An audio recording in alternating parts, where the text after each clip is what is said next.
योगी मोदी के नारों ने उलेमा बोर्ड में मचाई खलबली। उलेमा बोर्ड ने महाविकास अघाड़ी के समर्थन के लिए रखी 17 शर्तें। उलेमा बोर्ड ने उद्धव ठाकरे शरद पवार से आतंकवादियों को छुड़ाने की डिमांड। क्या सत्ता पाने के लिए उलेमा बोर्ड की शर्तें मानेगी महाविकास अघाड़ी? अगर कोई बट नहीं रहा है तो फिर अघाड़ी के सामने फहरिस्त क्यों आ रही है मांगों की, जिसमें ये भी लिखा है कि वक्फ का बिल आप समर्थन ना दें। अगर कोई बट नहीं रहा तो महाराष्ट्र में इन्हीं नेताओं के पास फहरिस्त कैसे आ रही है कि सिर्फ मौलानाओं का एक भत्ता होगा। अगर कोई बट नहीं रहा है तो फहरिस्त क्यों आ रही है कुछ ऐसे मुद्दों पर जो सिर्फ और सिर्फ एक विशेष धर्म के साथ संबंधित हैं। नमस्कार, स्वागत है आपका। आप देख रहे हैं द न्यूज और मैं रानी गुप्ता आपके साथ। महाराष्ट्र में जैसे जैसे वोटिंग की तारीख करीब आ रही है वैसे वैसे राजनीतिक उठापटक भी तेज होती जा रही है। इस बीच ऑल इंडिया उलेमा बोर्ड ने महाविकास अघाड़ी को एक लेटर लिख करके सरकार बनाने के लिए समर्थन की पेशकश की है। लेकिन यहाँ पर गौर करने वाली बात यह है कि उलेमा बोर्ड ने महाविकास अघाड़ी के सामने 17 शर्तें रखी हैं, जिसमें आरएसएस को राज्य में बैन करना, वक्फ बिल को लेकर के इसके खिलाफ जाना और सबसे महत्वपूर्ण जो मांग है जिसकी की चर्चा हो रही है उसमें ये मांग कि जो दंगाइयों में लोगों को पकड़ा गया है, आतंकवादियों को पकड़ा गया है, उसके यहां पर रिहाई की बात कही जा रही है। अब ऐसे में जो शर्तें रखी गई है उसकी जम करके किरकिरी हो रही है और जैसे ये खत सामने आया है इसके बाद से राजनीति भी महाराष्ट्र में काफी ज्यादा तेज हो चुकी है। दरअसल आपको बता दें कि जहां बीजेपी के नेता किरीट सोमैया ने बकायदा अपने सोशल मीडिया पोस्ट के जरिए ये कहा है कि कांग्रेस के प्रदेश अध्यक्ष नाना पटोले ने ये कहा है कि वो उलेमा बोर्ड के इन 17 शर्तों के आश्वासन का समर्थन देते हैं और बकायदा ये भी कहा है कि वो इस पर विचार करेंगे। तो वहीं दूसरी ओर कांग्रेस नेता का ये कहना है कि ये जो लेटर चलाया जा रहा है नाना पटोले के नाम से जिसमें कि समर्थन का आश्वासन दिया गया है वो पूरी तरीके से फेक है। तो वहीं दूसरी ओर स्मृति ईरानी जो कि पूर्व केंद्रीय मंत्री रह चुकी हैं, उन्होंने भी इस पूरे राजनीतिक घटनाक्रम को लेकर के कांग्रेस पर टिप्पणी की है और यह कहा है कि एक तरफ तो ये योगी और मोदी जी के बटेंगे तो कटेंगे, एक रहेंगे तो सेफ रहेंगे जैसे नारों की आलोचना करते हैं, लेकिन दूसरी ओर इस तरीके से तुष्टीकरण का खेल कांग्रेस पार्टी खेलती है, महाविकास अघाड़ी के लोग खेलते हैं। लेकिन उससे पहले एक बार नजर डाल लेते हैं कि आखिर ऑल इंडिया उलेमा बोर्ड की ऐसी क्या शर्तें हैं जिसको लेकर के इस वक्त राजनीतिक बयानबाजी तेज हो चुकी है।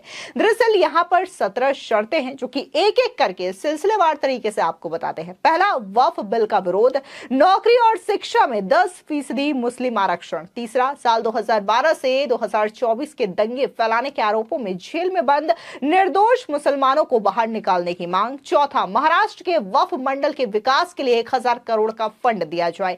पांचवा, महाराष्ट्र में मस्जिदों के इमाम और मौलाना को सरकार हर महीने 15,000 रुपए देने का वादा करे। छठवां, मौलाना सलमान अजहरी को जेल से बाहर निकालने के लिए एमवीए के 30 सांसद पीएम मोदी को खत लिखे। सातवां, महाराष्ट्र के 48 जिलों में मस्जिद, कब्रिस्तान और दरगाह की जब्त जमीन को आयुक्त के जरिए सर्वे कराने का आदेश दिया जाए। इसके अलावा पुलिस भर्ती में मुस्लिम युवाओं को भी प्राथमिकता दी जाए। 9, महाराष्ट्र में शिक्षित मुस्लिम समुदाय को पुलिस भर्ती में प्राथमिकता दी जानी चाहिए। 10वां है, इंडी गठबंधन को रामगिरी महाराज और नीतीश राणे को जेल में डालने के लिए विरोध करना चाहिए। 11वां, महाराष्ट्र में इंडिया अलायंस के सहयोगियों के सत्ता में आने के बाद ऑल इंडिया उलेमा बोर्ड के मुफ्ती मौलाना आलिम हाफिज मस्जिद के इमाम को सरकारी समितियों में लिया जाना। 12वां, महाराष्ट्र विधानसभा में 2024 के चुनाव में मुस्लिम समुदाय के 50 उम्मीदवारों को टिकट दिया जाए। 13, महाराष्ट्र सरकार की ओर से राज्य वक्फ बोर्ड में 500 कर्मचारियों की भर्ती की जानी चाहिए। इसके अलावा है, महाराष्ट्र राज्य वक्फ बोर्ड की संपत्तियों पर अतिक्रमण हटाने के लिए महाराष्ट्र विधानसभा में एक कानून पारित किया जाना चाहिए। इसके अलावा 15वीं शर्त जो है वो ये है कि हमारे पैगंबर मोहम्मद के खिलाफ बोलने वाले वाले लोगों पर कानूनी प्रतिबंध लगाने के लिए कानून बनाया जाना चाहिए।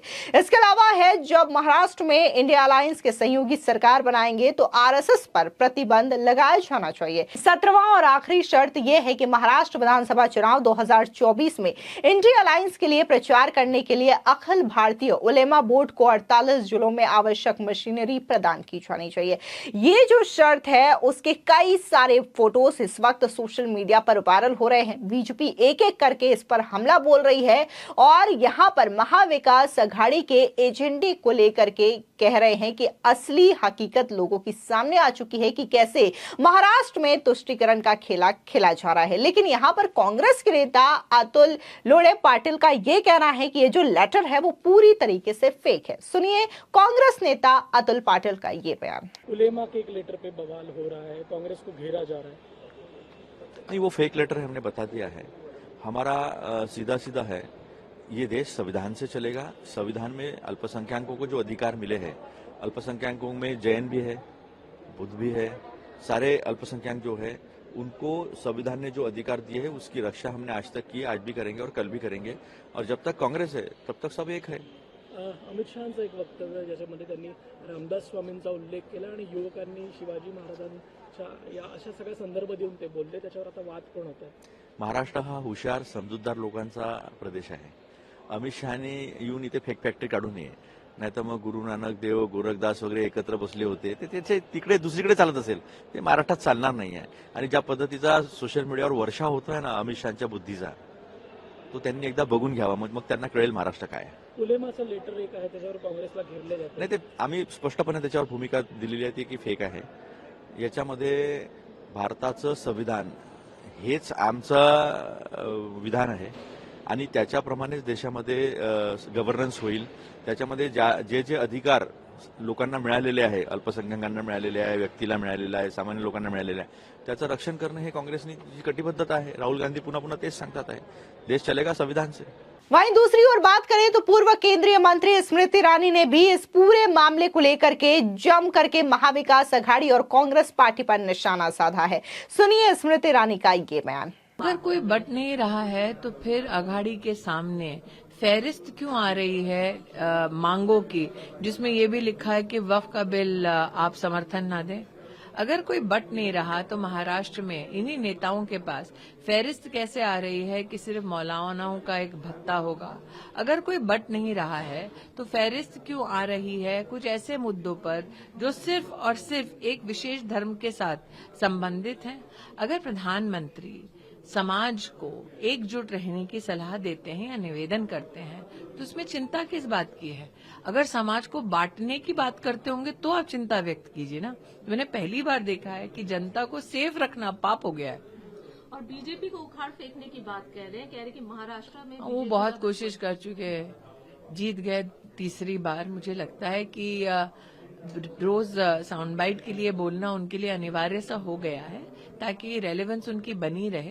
लेकिन ये सत्य भी है, उखाड़ने की बात तो 2024 के चुनाव में भी कही थी, सरकार में है ना आज हम। वहीं दूसरी ओर एक्टर और शिंदे गुट के नेता गोविंदा जो हैं इस दौरान महाराष्ट्र में कैंपेनिंग करते हुए नजर आ रहे हैं, पार्टी के लिए प्रचार कर रहे हैं और उन्होंने क्या कुछ महाराष्ट्र में होने वाले वोटिंग के लिए कहा है, सुनिए। क्या कहना चाहिए तमाम जनता को? महाराष्ट्र ऐसी भूमि है जहां से सभी सितारे निकले हैं और देश की विभूतियां विश्व में तौर पे जो पूरी दुनिया में जो आगे आई हैं वो इस भूमि से आगे निकली हैं। तो मैं इस भूमि के प्रणाम करता हूं और यहाँ की सेवा का मुझे अवसर प्रदान किया गया है। मैं उसके लिए आदरणीय शिंदे साहब का, आदरणीय अजीत जी का, आदरणीय फडणवीस जी का धन्यवाद देता हूँ, नरेंद्र मोदी जी का धन्यवाद देता हूँ।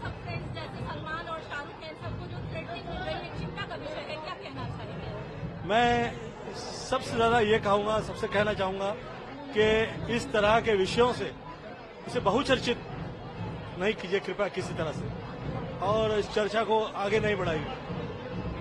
आपको बता दें, दरअसल महाराष्ट्र में विधानसभा की 288 सीटों पर सिंगल फेज में 20 नवंबर को चुनाव होंगे। रिजल्ट 23 नवंबर को सामने आएगा। बीजेपी महायुति गठबंधन के साथ चुनाव लड़ रही है। बीजेपी ने 148, शिंदे गुट ने 80, अजीत गुट ने 53 सीटों पर उम्मीदवार उतारे हैं। बाकी सीटें छोटे दलों को दे दी है। लेकिन वहीं दूसरी ओर जिस तरीके से अब उलेमा बोर्ड की ये 17 शर्तें सामने आई है, इसको लेकर के राजनीति काफी ज्यादा गर्मा गई है। आपको याद दिला दें कि अभी हाल ही में जब प्रधानमंत्री मोदी ने वहां पर अपनी चुनावी रैली का शंखनाद किया था, तो उन्होंने एक नया नारा, योगी के जो नारा है उसका समर्थन देते हुए कहा था कि हम एक रहेंगे तो सेफ रहेंगे। इससे पहले अगर हम याद दिला दें आपको, तो उत्तर प्रदेश के जो मुख्यमंत्री हैं योगी आदित्यनाथ, उनके नारे बटेंगे तो कटेंगे की काफी ज्यादा चर्चा हो रही है। फिर चाहे वो हरियाणा का विधानसभा चुनाव रहा हो या फिर अब महाराष्ट्र में, इस नारे को लेकर के राजनीति काफी ज्यादा गरमाई हुई है। फिलहाल उस पूरे मामले पर आपकी क्या राय है, हमारे कमेंट सेक्शन में